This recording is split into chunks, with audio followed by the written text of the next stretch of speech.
is actually just serving the interests of the bourgeoisie, the rich people in society, right? Who by the 1700s become the most important kind of block of people in a society. So, in just so you know, has anyone heard the term bourgeois before, or bougie even? And when what does that mean to you, Cassidy, when someone's bourgeois or bougie? Yeah, so it's kind of like upper class fancy, I guess is kind of the way that I've heard Yep. it. Yeah, especially the term bougie, right? Is definitely upper class fancy. It's almost a put down a little bit now, like Yeah, it's in like an insult. right. And so the musicians and artists who use bougie as kind of a critique are kind of in line with people like Foucault. They don't like rich people, right? And they're trying to put them down. This is so when singers use the term bougie, or when you hear it on television, it's sort of a rehashing of this idea from Karl Marx that the rich people in society, the bougie ones, right, are going to get overthrown. So Foucault kind of says, all right, but the bourgeoisie are in power and they're using two different things to serve their purposes. One of them is the laws that they wrote, like the US Constitution and Declaration of Independence, which I like. I like our Constitution, right? And so does Ryan. I know because he was talking about freedom of speech. Um, but for Foucault, he's like, hey, here's what's happening in bourgeois society. It feels like people's freedom is getting better because now we've got these laws on the books, especially the US Constitution or the French Revolution, the Declaration of the Rights of Man, which are very similar to the US Constitution. What Foucault says is that generally speaking, they these new laws that the bourgeoisie wrote um, offer a juridical form, right, a legal form that guarantees a system of rights that were egalitarian in principle, right? In other words, when Thomas Jefferson wrote that all men are created equal and all are endowed by their creator to these inalienable rights of life, liberty, and pursuit of happiness, those are pretty damn good things, right? And the Constitution, like the freedom of speech, the freedom of assembly, the right to bear arms, all those things, the right not to be to unfair imprisonment, all those things are great. And on paper, they're egalitarian in principle, right? But the disciplines are also these things that we talked about last time, these panopticon type things. These also arose out of the Enlightenment in a way in which the bourgeoisie, right, have right as they were taking over Western societies from kings and queens and whatever else, um, these disciplines, the scientific community, also started to gain power. And the way he sees science and the way he sees disciplinary mechanisms, like what was happening in the plague, which was about organizing things and observing things and writing things down and paying attention to the ways in which people were being spied upon and chronicled. He saw these disciplines as tiny, everyday, physical mechanisms, all those systems of micro power, he calls them, that are essentially non-egalitarian, right? Um, we talked about last time the sort of on the quiz the very first day, actually, the institutions where people are put in positions where they're subject to tiny, everyday physical mechanisms, systems of micropower. Does anyone remember kind of the types of of establishments, institutions where these kind of control systems were in place. I don't know, Ryan, does it ring a bell to you, the kind of places where Foucault saw this activity happening? Obviously prisons, right, with Panopticon prisons, but where else besides prisons? I mean, the whole like kind of concept of like government, or not government, but like government surveillance. And especially, I mean, he didn't see this, but in like the modern world with like um, the NSA and all that stuff. And I guess even back in um well, like the 50s, I think is when he lived. So like back then you had, I mean, in the like Soviet Union and stuff, you had the KGB and the secret police and all that. And even in like America, and I don't know about France, but at least in America, like the FBI and whatnot. Yeah, so there's surveillance that way. And that's because he's talking about what was going on in the West in the 1700s and onwards, he doesn't really talk about the national security state, which I mean, all of us are sort of aware that like there's that route. But he was saying that there's other institutions that kind of, go back even further than the FBI. Does anyone remember like where else besides prisons that you would be, observed, poked, prodded, disciplined, as a human? Cassidy, you want to join Yeah. in? Oh, yeah. Martin kind of said it with mental institution. I was gonna say like medical, and then I think he also brought up schools at one point. Yes, excellent. Yeah, and thank you, Martin, for chiming in on chat. Mental institutions are a big one for Foucault. And then because that's where a place where you've got like, people who are now starting in the 1700s, they're no longer like lepers that are cast out, but instead they're like being treated in institutions, and they have, doctors who are watching them and ward monitors and scientists who are coming in and saying, well, why is this person, what is their mental illness anyway, right? They're trying to figure things out, and they poke and prod and do things like therapy. And then you mentioned also schools, right? For those of us who survive primary education, every once in a while, right? As a student in a grade school or a high school, or maybe even in a university class, less so, thankfully, you start to realize, right, that you're part of a disciplinary system that controls your freedom, observes how you think, analyzes your mental health and your physical health, scrutinizes. It kind of has a way to kind of mold and shape you, right, in a way that may be sometimes unfree, right? Hospitals work the same way. And those are the main institutions that Foucault saw in bourgeois society, right, since the 1700s, that the power of the Enlightenment is working. For Foucault, this is a kind of, it's great that science is expanding, but what that also means is that the people in control have ways in which to make your everyday physical life something where you're subjected to the will of someone else, right? So there's this balance between laws that seem super cool and free and disciplines that seem potentially dangerous for Foucault. So even as bourgeois societies might indeed be experienced as freer by some, and I love my US Constitution, right?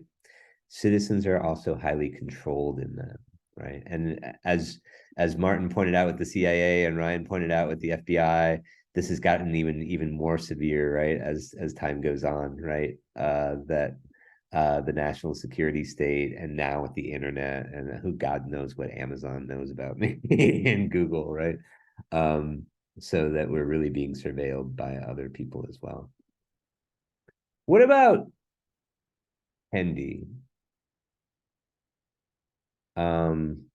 Does he also see that well, he does also see this, right? How does he see that America might be experienced as freer by some Americans, but other Americans would also be like also highly controlled? How does Kendi kind of get to this? We'll go with Erica, and then I think Ava, you're the last person. I mean, you've already spoken, but we'll get you back in after Erica. So go ahead, Erica. So Kendi's whole thing was talking about how there's like racial injustice that we deal with every day and how these have become institutionalized and how these institutions are made to prefer white people and white voices. So Black people often put to the side, or even worse, killed, and other horrible atrocities. And how that's Kendi's whole thing is they were talking about how anti-racism was fighting against these two different forces or whatever. And yeah, it's a lot. It's a lot. Yes, it's a lot. And great. Thank you for getting us started. Ava, you want to build on that, and we'll kind of bring back to kind of how we can fit this in with Foucault. What are your thoughts, Ava? I think Erica hit on it pretty well. I think he discusses like the Jim Crow laws a little bit in the reading, and then like just backpacking off of that, there's also like environmental injustice that happens, and there's so much stuff that we don't really think about when we think of like the basic racial discrimination, just like behind the scenes as well. Good point. Thank you. I mean, this is not just about race, where America kind of sometimes fails to live out its fullest desire for freedom, right? Or its fullest aspirations for freedom. Now, Foucault would argue, well, of course not, because America is not designed to be free. America is designed to serve the interests of the bourgeoisie, right? Of the moneyed class, the rich people. And so, duh, it's not going to be free. Thomas Jefferson, like him, not like him? Martin, write in the chat how you feel about Thomas Jefferson. Is he someone who promotes freedom or not? While you're doing that, Cassidy, Thomas Jefferson.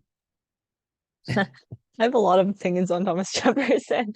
I think it's definitely like a mix. I can't say that he's like fully perfect in every way that he does things. I think he thinks he's standing up for what he believes freedom is. But we do see, based on his writing and actions, obviously he held a lot of slaves. He had that one mistress that he didn't treat well either. And then he has and then he has interactions with Native Americans that also aren't fantastic. So it's kind of like, but you also see a lot of his writing. He seems very passionate about what he believes freedom is. So I'm hesitant to just immediately kind of brush him off as like not standing for freedom. So I feel like it's more of like freedom in his mind that's not freedom for everyone. Right. Cool. Yeah. Thank you for those insights. I mean, so basically, Thomas Jefferson is someone who helped write our laws, and I mean, not that the Declaration of Independence is a law, right? The Constitution's a law, and he helped write that too. But these are the best lines in American history, right? We hold these truths to be self-evident, that all men are created equal, endowed by their creator with the inalienable rights to life, to liberty, to the pursuit of happiness. And yet, as you point out, Cassidy, this is a man who he actually owned about 300 plus slaves in his lifetime, whose right to liberty did not exist. Pursuit of happiness, no way. Sometimes life, right, was taken away, right? And as you point out with Sally Hemings too, he fathered children with her, and they began right sleeping together when she was about 14 years old. It's kind of not a good way to express someone's commitment to liberty and the pursuit of happiness when you're doing that to people, right? And so what's interesting about the Thomas Jefferson example in my book, right, is that he's probably someone who who shows this contrast in bourgeois society between writing beautiful laws, but also in his role as the manager, if you will, of a slave plantation, imposing disciplines that included, especially for slaves, tiny, everyday physical mechanisms of micropower that are essentially non-egalitarian, right? And so Kendi is going to explore, kind of similarly to Foucault, how we can live with this, what I would call a schizophrenia. That's kind of when you have sort of multiple personalities, right? How you can live with the schizophrenia of being in a bourgeois society that's committed to legal freedom and yet not committed at all to actual freedom on an everyday level for certain people. All right. Cool. I'm pulling up the chat here, Martin. Thank you for adding your own insights. So that Jefferson owned slaves, did not stand with what current day US would consider liberty, right? Good point.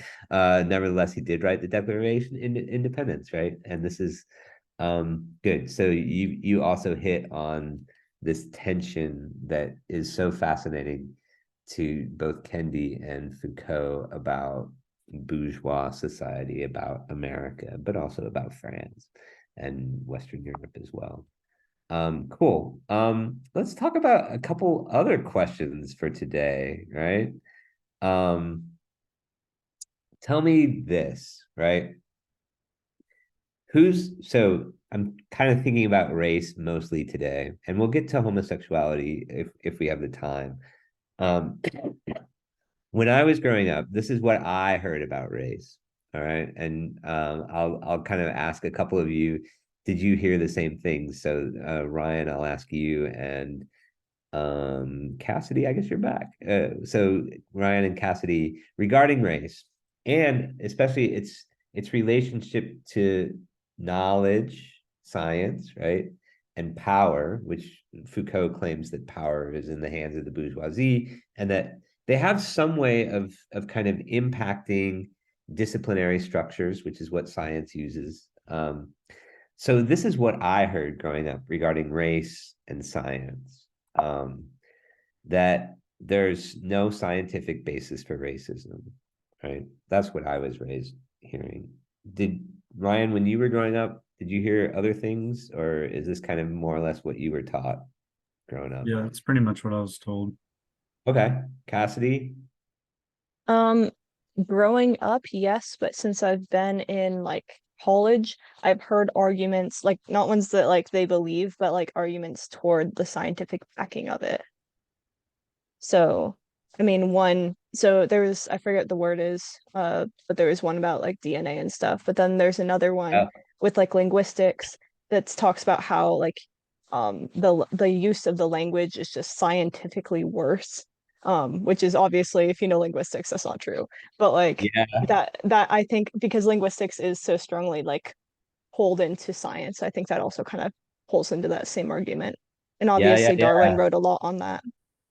Good. Yeah. So as you point out, now that you've been at university, in the past, right, scientists were not always committed to the idea that there was no scientific basis for racism. In other words, there was plenty of science being done, let's say in Nazi Germany, but also in the United States, that said that there was a scientific basis for racism. And as you point out, I think your point with linguistics is that there are certain racially identified dialects, right?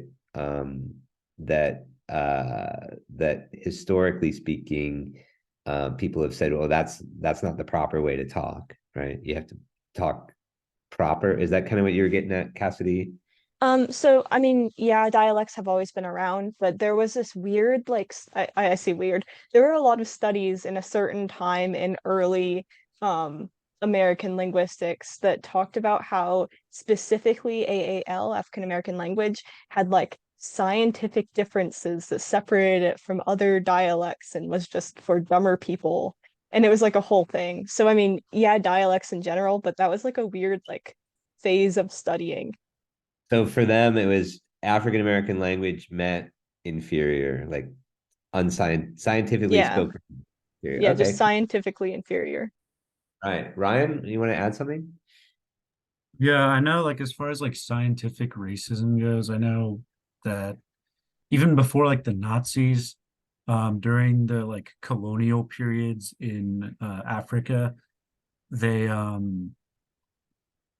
like especially I think it was Namibia, it was one of the German colonies, but they like um committed like genocide against the natives, and then they would like measure their skulls, and like it's really really messed up, but they would basically use that as like they take measurements of their skulls and like their body parts and like quote unquote prove that they were like inferior to Europeans.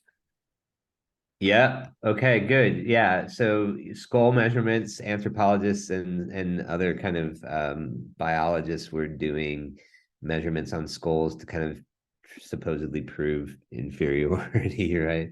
Lots of science was being done to promote the idea that the white race was superior. Martin did a great job on a personal chat to me just now, kind of talking about social Darwinism, which was really popular.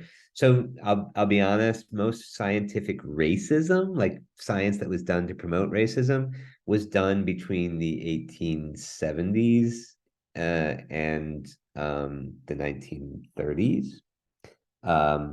And including this idea of social Darwinism that, based on Charles Darwin's theory of evolution, right, that some people are going to have genetic codes that are more apt to survive and thrive and succeed, right? And according to the practitioners of social Darwinism, all you had to do in American society is to, okay, we'll look at who's the rich people who are successful.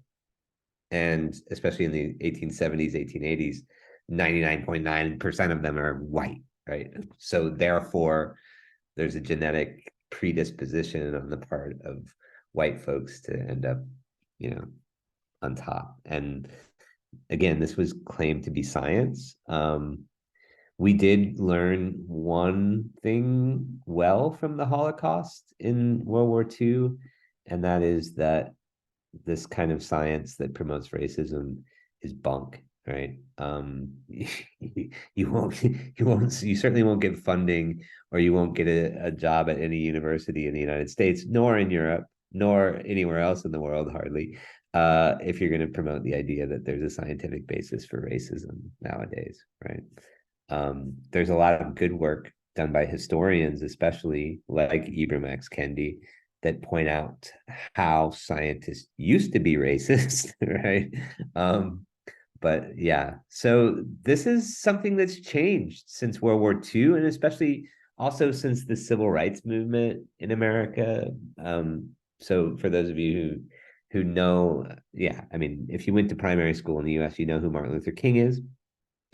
And generally speaking, that the progress that was made on US civil rights was during his lifetime. He was assassinated in 1968. So before 68, especially in 64, 65, was when we started to pass laws that eliminated segregation, offered more employment opportunities for African Americans, got rid of the most heinous types of laws on our books.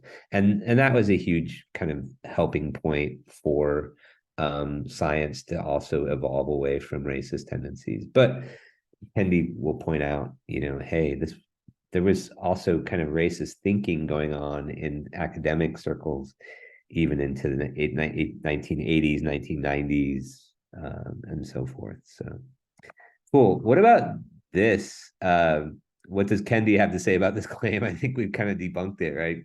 Kendi's going to say, yeah, actually, there was a long time in US history where science was on the wrong side of this question, right? Here are some things that we probably have heard, and again, we may not get into homosexuality too much today, but I did ask that you at least, acquaint yourself with that reading, which is hard, regarding homosexuality. One thing I always heard, and this seems pretty progressive, just like no scientific basis for racism, that's pretty progressive. Homosexuality has existed forever, certainly from the time of the Greeks, right? Has anyone else heard that? Erica, Ava, have you heard that by chance, that homosexuality has kind of existed forever? Yeah, kind of. Usually you see, I don't know, Greeks are already seen as, I don't know, kind of like these figures of maybe hedonism. Probably not the right word of it, but like, Yeah. Beyond hedonism, there's, there's love poetry written between yeah, men, and love poetry like Sappho's, the great poet of, she was a female poet in Greek times, writes about love between women. So we know, I mean, we have documentation, like, people like Alexander the Great, like, slept with women, yes, but also slept with men, so we know from the time of the Greeks, right? So you've heard this. Ava, have you heard this before? Oh, I'll ask you a different question. When we think about homophobia, this is something that I've heard. The goal of homophobia is to eliminate and basically assimilate LGBTQ people into the norm. In other words, to make them either shut up or turn straight. Have you heard that's what the goal of homophobia is? Did you hear that growing up, that this is what homophobia is trying to do? Um, in all honesty, I haven't heard that. Growing up, I was kind of just taught that it was like, not to be offensive, but an uneducated way of thinking to be homophobic. I've honestly never really thought of it being like What are their there being goals? an end goal behind it. Like I just think of it as being All right, uneducated. yes. Yeah, if you grew up in a progressive house, then it's kind of like, well, we don't really talk about what the goals of homophobia are, in the same way we don't talk about what the goals of white supremacy are. But I mean, if we sat down and thought about it, we could come up with some, but Yeah. let's not go there, right? Okay, cool. All right, that makes sense. But this is generally standard kind of, and if you do look at some of the ways in which anti-LGBTQ folks kind of have operated in the United States, especially since the gay rights movement became a big thing in the 60s and onwards. The people who were kind of fighting against the LGBT movement were mostly kind of saying, well, don't allow public displays, right, of LGBTQ identity, right? Eliminate it from the public sphere, right? So that it doesn't nurture and spread, right? But also, there was also plenty of attempts to kind of, as we see also with laws today about trans folks, um, deprive people of access to certain medical procedures and other forms of treatment that would allow, right, trans folks to be more a part of normal, conventional, larger American society, right? So the goal is to either eliminate or make them disappear by assimilating, right? Foucault's crazy on this point. Foucault, even though he's someone who's very much for queer rights, his reading, did anyone read closely enough to have a sense of what Foucault was saying about these points, that homosexuality existed forever, for example? Does he believe that?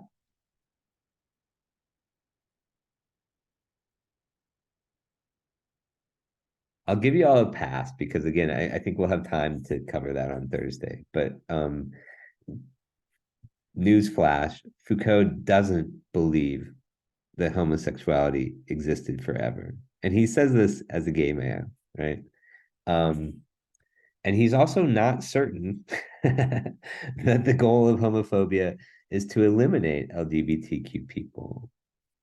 Really fascinating. And, as we'll get into on Thursday, I hope, the reason he says this is because of the way that the science of sexuality was introduced in disciplinary circles around the 1860s and 1870s, where people who were homosexual usually ended up in institutional settings like asylums or hospitals, or and they were kind of the idea of homosexuality arose out of this disciplinary context of being observed and analyzed and treated as ill, pathological by the system, the disciplinary system, right? It's a really complicated argument, but notice that the answer for Foucault is tied in with the fact that disciplinary structures, science, made homosexuality a more active topic in a way that allowed homosexuality to become more known, but it also then restricted its freedom because homosexuality Foucault argues homosexuality came to birth in these settings like asylums in which they were treated as pathologies, as illnesses, right? Complicated stuff, right?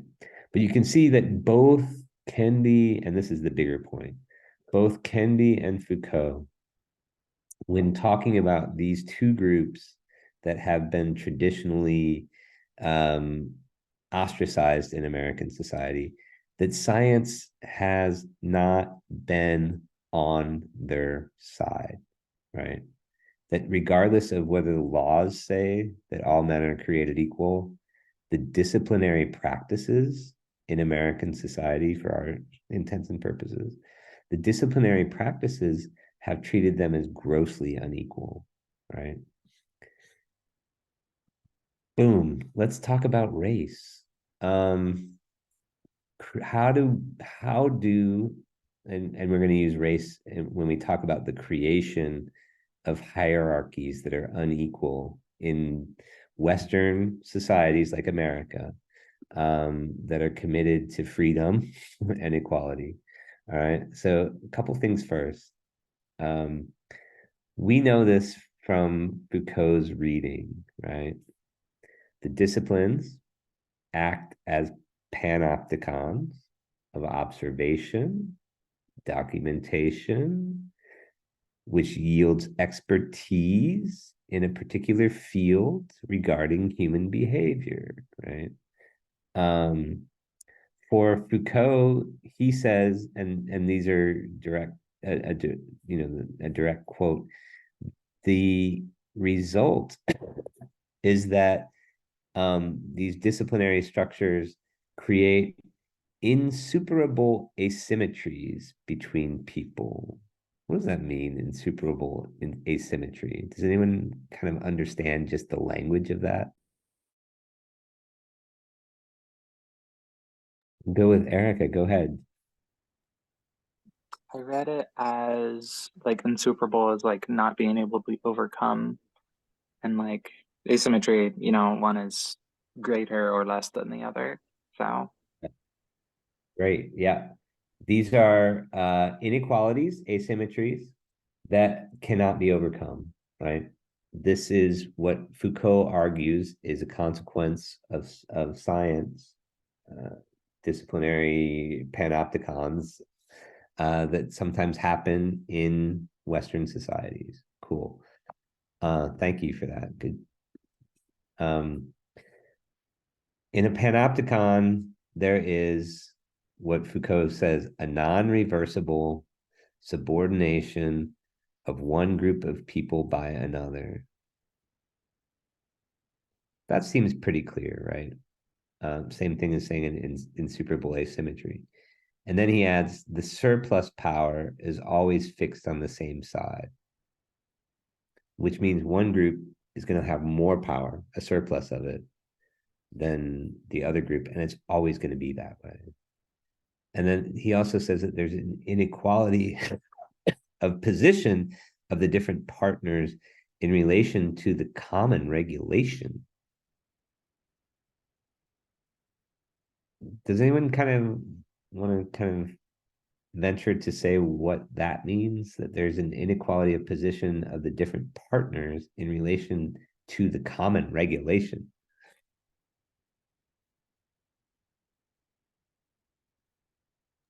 I could. Thank you. Yeah, so I mean, common regulation, kind of the way that it is like set up, there's like a set up inequality in like the relationship between the two groups that's kind of just expected and like kind of trained into people. Okay, good. Yeah. Let's just call it anytime there's a norm, right? An expectation, a norm, that's a common regulation. And like with your example with African American language, right? Versus what, standard English, I guess. The norm is what we call standard English. How do linguists talk about standard English? What terminology do they use today, Cassidy? Yeah, so it is actually it's standard American English, but then there Standard. are all the dialects that you have. But even there's standard American English, but that's only for American. So you also have like the standard British English and everything too. Yes. Okay, cool. So standard American English is the common regulation, right? It's the standard, which is kind of, there you can already see how the discipline has already put a value judgment in terms of identifying one dialect as standard American English, right? And that becomes the common norm. And then there's different partners. There's, for example, white folk and black folk, and there's obviously gradations of white and gradations of black based on geography and whatever, because Kansans speak differently than Minnesotans, regardless of their race, right? Even if they're the same race. But you can see how the different partners, right? If I'm black versus if I was white, I would have a position of inequality regarding the common regulation. If I was white, chances are I spoke some form of standard American English more commonly, right? And I would fit the norm. But if I was black, right, I may have grown up in a household that spoke African American language, and I would always be judged as not in the same position regarding standard American English. Yeah, Cassidy, help me out. Yeah, it even gets worse because all education and then like standardized exams are all in standard American English, and that's what they teach in. So if you have someone who grew up speaking standard American English or like a dialect close to it, and they go to school, easier for them to pick up the education than it is for someone who they go home and they have to code switch back to what they were taught and speak with their parents compared to what they so it's actually like leads to worse grades. I grew up in the Midwest, right? I'm from St. Louis, and I have a good ear for standard American English, right? And those of us in the Midwest, including much of Kansas, right? Not, I mean, obviously there are Kansas dialects too, but we know that. I mean, I was always told to be proud of the way that we spoke in the Midwest because that's what TV companies in America in the 1930s and 40s chose for all their news anchors to speak standard American English, which meant Midwestern English, right? So I have a great ear and I can speak, standard American English pretty well. Cassidy, help me out. Yeah, that's actually really funny because the whole reason the TV anchors like chose that was because there was a guy who was in Ohio who decided that he didn't have an accent and he wrote a whole article on this and everyone believed him. Midwesterners, even like even in the state of Kansas, like you can split it out and you can actually like a good linguist can tell you which section of Kansas you're even in because you have separate dialects that nobody like pays attention to. So everyone thinks that the Midwest doesn't have an accent. It's all because some guy claimed he didn't because he lived in Ohio and he didn't hear Okay. one in himself. Hey, is anyone noticing how disciplinary structures like TV stations, like academia, the linguists at places like Kansas State have created a whole set of what is the norm and what isn't, and have created these standards based on science, right? And disciplinary structures like TV that all of a sudden create everyday inequalities in how each of us is assessed just in the way we open our mouths. I mean, Foucault might be onto something here, right? that there might be these disciplines, these disciplinary structures, right? That are making value judgments and creating inequality. How many? Give me a thumbs up if there's at least a glimmer of a light bulb going on in your head, and it's like, okay, this guy's not so crazy. I get two. All right. I'll take two. Thank you. Cool. Another thing Foucault says, between groups of citizens who are subject to the panopticon, okay, there's going to be a hierarchy of individuals or groups. Some are going to be seen as more valued than others, right? Clearly. The disciplines, he says, quote, distribute along a scale around a norm, hierarchize individuals in relation to one another, and if necessary, they'll disqualify and invalidate people. All right. So this is, I mean, he's got some pretty loaded words here, right? About all the ways that inequalities can happen based on systems and norms that have been set up supposedly by objective forces that are not really objective. They're all about kind of treating some people more equally than others, right? And you can see how this is really valuable to him as someone who's committed to finding better ways to do to be an equal society. If he's like, look at all the ways in which our everyday society is filled with ways of creating equality and inequality.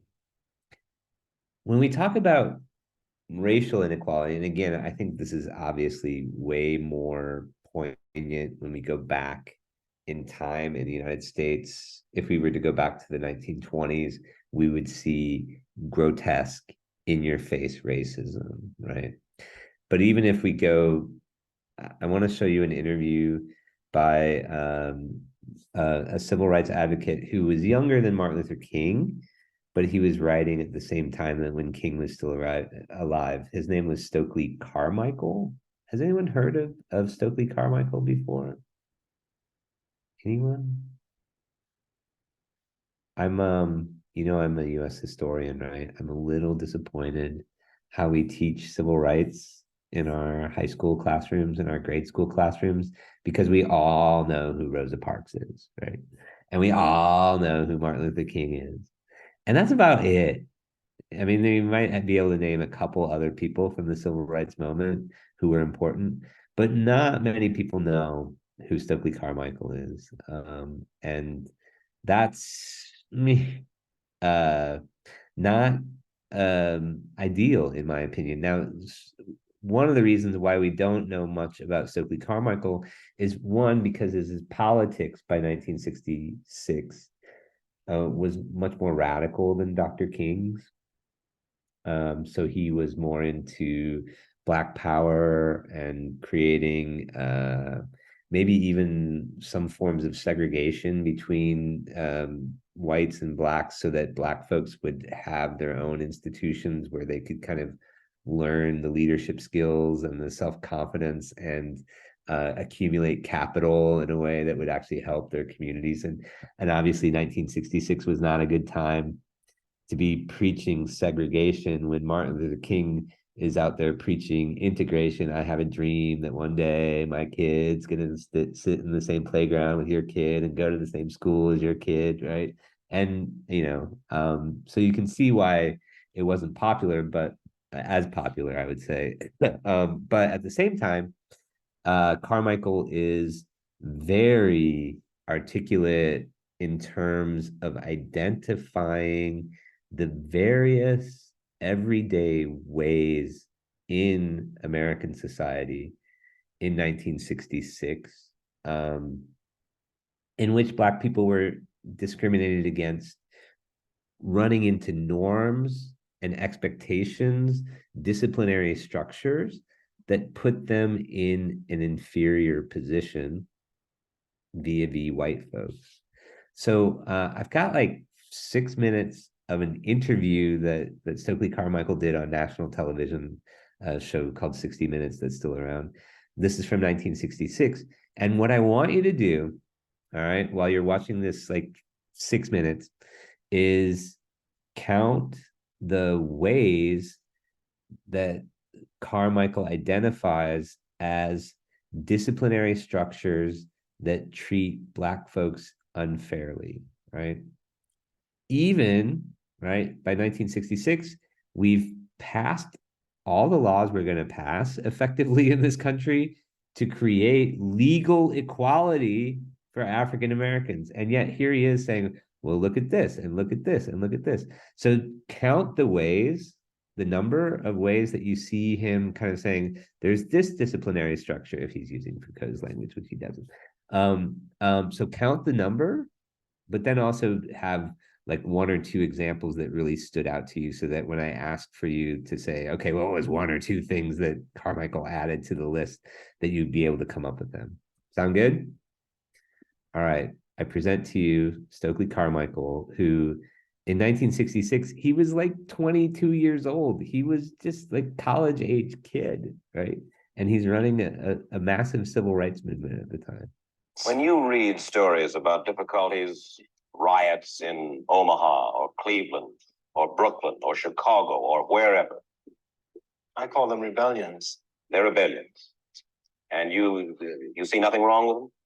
I think that it is people who are rebelling against a system that has locked them inside tight of ghettos, that exploits and oppresses them, and they have no means of redress to break that system down. We intend to build within Black people the realization that that problem is not theirs, it's created by white society. It's purposely created by white society, and then they throw it back on us and blame us. That's the first thing we have to create in Black people. Then secondly, we have to move to a position where we can control the housing in our neighborhoods so that we're not exploited, so that we're not charged high rents to share apartments with rats, and so that the owners of those apartments don't live in the suburbs grabbing the profits from us, that we are able to grab it, and that the money will be able to stay in our community so we can develop it. It is no different from a colony in Africa who is supposedly free, but her resources are controlled by the mother country. They have to move to a position to control the resources. And having done that, their problems are already solved. And the means that you will use to achieve all of this? Any means necessary. Well, I know, but now, well, spell that out. What does that mean? It means that we will develop tactics as we go along, and whatever those tactics are, we will use them. Tactics, that means you've got to buy the buildings. You've got to start the businesses. You've got to train the people. How are you going to do that by yourselves? How are you going to do it without the help of the white community? Well, the first help we need of the white community is just to turn over those buildings to us. Turn them over? That's correct. Turn them over. You think that's likely, Mr. Carmichael? Well, you asked me what help we wanted white people to give. Or they could buy it for us. You mean Washington would buy it from, let's say, the slumlord and turn it over to you? That's correct. You believe really that that is the salvation of the Black man? I think that this country is run by property ownership, and that Black people are not only propertyless, they are viewed as property. And we have to move to a position of property ownership in this country so that we can bargain from a position of strength with racists rather than a position of weakness. You're one Black man who went to a good, essentially white high school in the city of New York. That's you correct. obviously had had a good education. That's A good many of the people who work with you here in SNCC can say the same thing. and we're saying that And you're a Black man who came from a New York ghetto. And we're saying that there's a system that allows for 1 or 2 Black people to get out, and that's the rationale for keeping other Black people down. And it has nothing to do with the unwillingness or inability of the Negro to help himself and to work hard. That's the rationale, that the reason why Black people aren't this is because they're lazy, unambitious, stupid, have rhythm, and they eat watermelon. You call on the Black man to refuse to respond to his draft call. That is correct. And we will continue to do so while there's breath in our bodies. Do you really believe that the military policies of the United States are designed to exterminate the black man, as you've said? I most certainly do. I look at the recent statement by racist McNamara. He's talking about the U.S. Defense Minister at the time, Robert McNamara. Who says that 30% of the people that are going to be drafted now under his new system are going to be black people. And that's nothing more than black urban removal. The white liberal who supported civil rights for so long with time and effort and money. What is your feeling about him? Well, I think that there's no reason why they should stop supporting the movement now. I certainly feel that if they're genuinely interested in black people, and since black people have charted a course, they believe in that program, they will continue to give to it. They need more white people to civilize whites. They need them to civilize the savages in Cicero, who throw rocks and bricks at a peaceful and lovable black man like Dr. Martin Luther King, who would not even hurt a fly. Cicero is a suburb in Chicago that Dr. Martin Luther King was stoned at, I mean, literally thrown rocks at, while he tried to integrate a white neighborhood with black residents. And that's very important, because our uncles and our fathers and our older brothers died in World War I, fighting Nazism to protect the Poles. And those same Poles turn around and throw rocks and bricks at us after we died to save their lives. And people talk about we are savages. Mr. Carmichael, if you had the chance to stand up in front of the white community and say anything you desired, say to him, understand me, white man, what would you say? I would say, understand yourself, white man, that the white man's burden should not have been preached in Africa, but it should have been preached among you. That you need now to civilize yourself. You have moved to destroy and disrupt. You have taken people away. You have broken down their systems, and you have called all that civilization. And we who have suffered at this are now saying to you, you are the killers of the dreams. You are the savages. Yes, it is you who have always been uncivilized. All right, we're back live. Does anyone give me, write in your chat how many kind of systems or structures of inequality that you heard Carmichael refer to?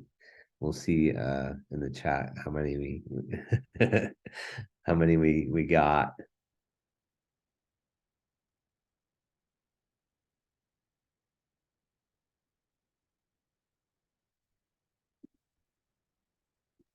Are you saying like write specific ones or just like write the number? A general number that you heard, kind of in the range of, 3-ish, says Ryan. Okay.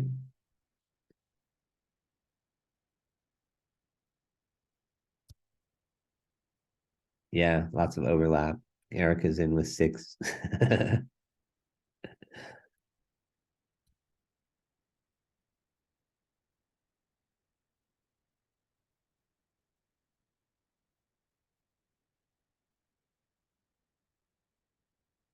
5-ish, says Cassidy. Okay, cool. Ava, Martin. 3 to 4. Okay, cool. Ava, so cite one that kind of stuck out to you. Like, what was one sort of system of oppression that that you heard that kind of jumped out at you? I would say the military portion that he talked about jumped out at me just because that is not something that personally I have heard much about in the past. I feel like I have been educated on some of the other things he touched base on, but that specifically I've never really learned about. Yeah, great. Thanks. This was during the Vietnam War, right? And when Robert McNamara created a new program, they were trying to find troops because we had about 500,000 troops in Vietnam at one time in 1966, 67, 68. These were the big years. And so they were having a hard time. And of course, there was a draft, but McNamara also created an option where you could kind of get recruited out of the prison system to go to Vietnam instead of going to jail, out of kind of work programs that were set up in inner cities. And so this was all kind of designed to sort of recruit people, give them incentives to go to the military. But he also knew that that about 30% of the people who would end up serving through this particular program would end up being African American, which, as Kendi points out, right? Hey, if we're 13% of the American population, then we should only comprise about 13%, right, of things like soldiers, people who died in Vietnam. The reality is that the percentage of African Americans who died in Vietnam were higher than 13%. The percentage of people who served in Vietnam were higher than 13%, right? So blacks were kind of disproportionately singled out, right, for service in Vietnam. Yeah, 30% is kind of right where they ended up. Martin, what a great list. Thank you. So he's got a list going on in the chat that's about 7 or 8 long. Great. Ryan, you kind of identified property and housing as problems.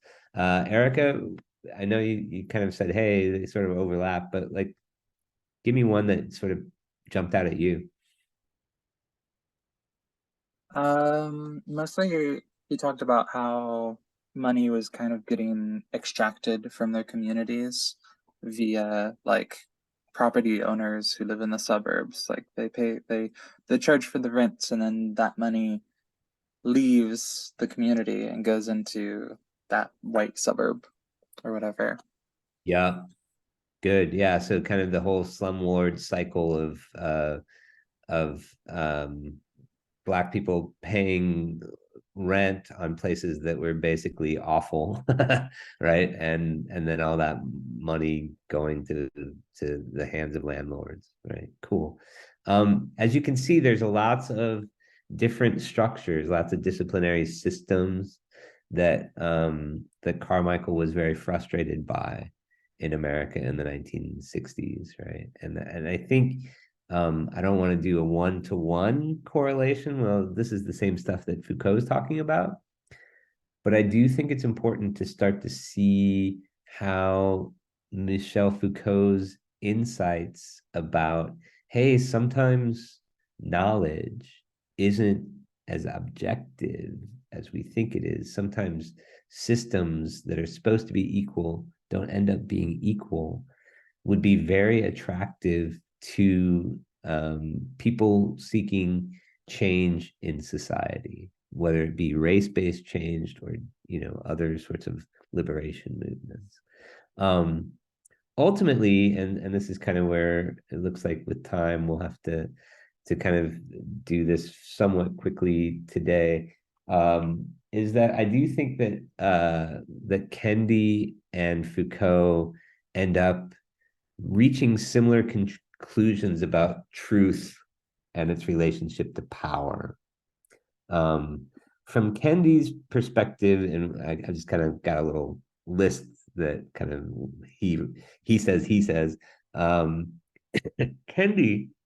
sort of says that in terms of racism in US history, I was taught the popular folktale of racism, that it was ignorant people and hateful people who instituted racist policies. In other words, first comes ignorance and hate, then comes racist ideas, then comes discrimination, right? That's kind of what I was taught too. It's just, it's the idiots out there who create these racist ideas and discriminate against people, right?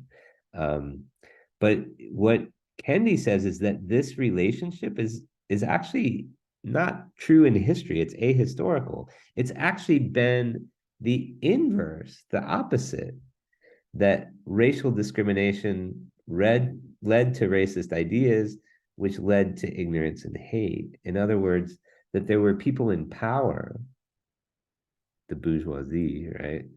Plantation owners like Thomas Jefferson ultimately, who needed racial discrimination to happen in order to be able to exploit slave labor. And because they needed this discrimination to happen, they developed racist ideas, which then led to ignorance and hate. In other words, it's not the kind of the ignorant and hateful people who create racism, it's the people in power back in the slave economy, right, who created racism.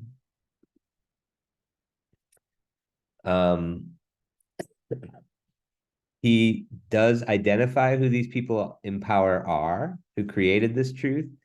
He says that these discriminatory policies have usually sprung from economic, political, and cultural self-interests of the elites in a society, right? This is coming from the top down, sorry, that it's the people in power who are creating the mechanisms of who created the mechanisms of racism in this country, especially in the slave economy. What are your thoughts? Is that sort of surprising or not surprising to you? Cassidy? I think like it could work, but I don't think that that's what you're seeing on an individual basis. And like you can blame all these higher up corporations, but at the end of the day, you are seeing a lot of like individual like thoughts and stuff. And I'm not sure it all like boils down to the economy like that. That's a really good point. I do think, I mean, I have to give Kendi props for being a historian, but I also have to kind of say, all right, but remember, you're talking about history.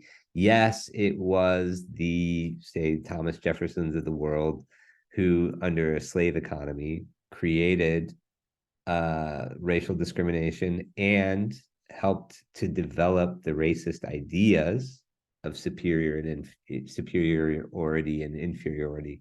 I don't think that's true about corporate America in the 2000s, right? I don't think that there's quite the need, right, on the part of corporate America to develop to be as racially discriminatory, right, and to embrace racist ideas, right? So Kendi, what he would like to argue is that these harmful racial ideas, racist ideas, created systems of inequality back then, right?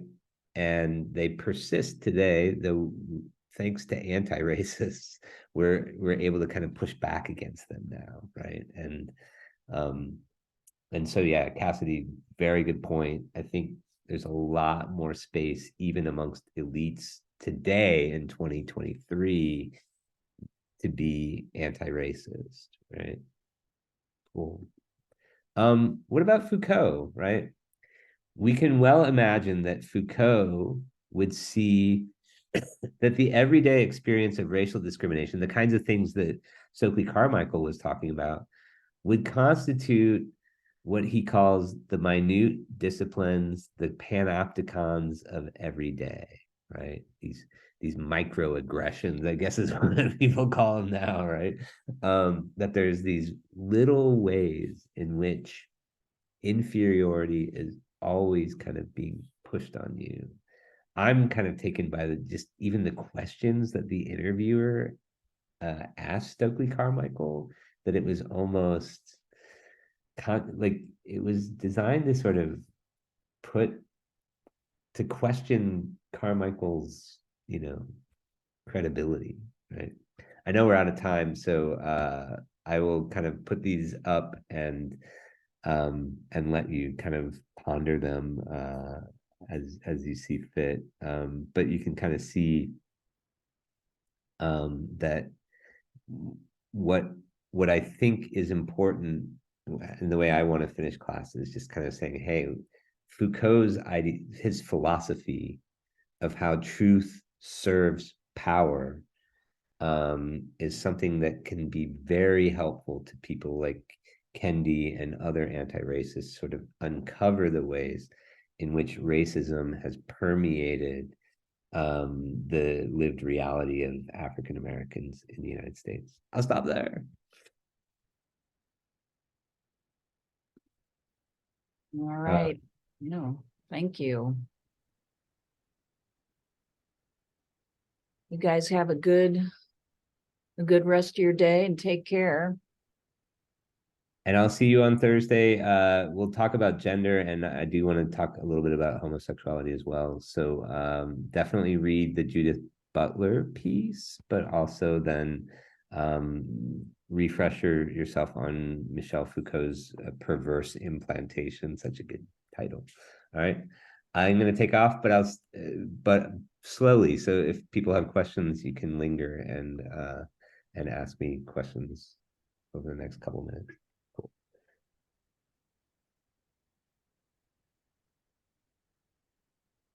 All right. Martin, it's nice to see you again. I mean, not quite see you, but hello.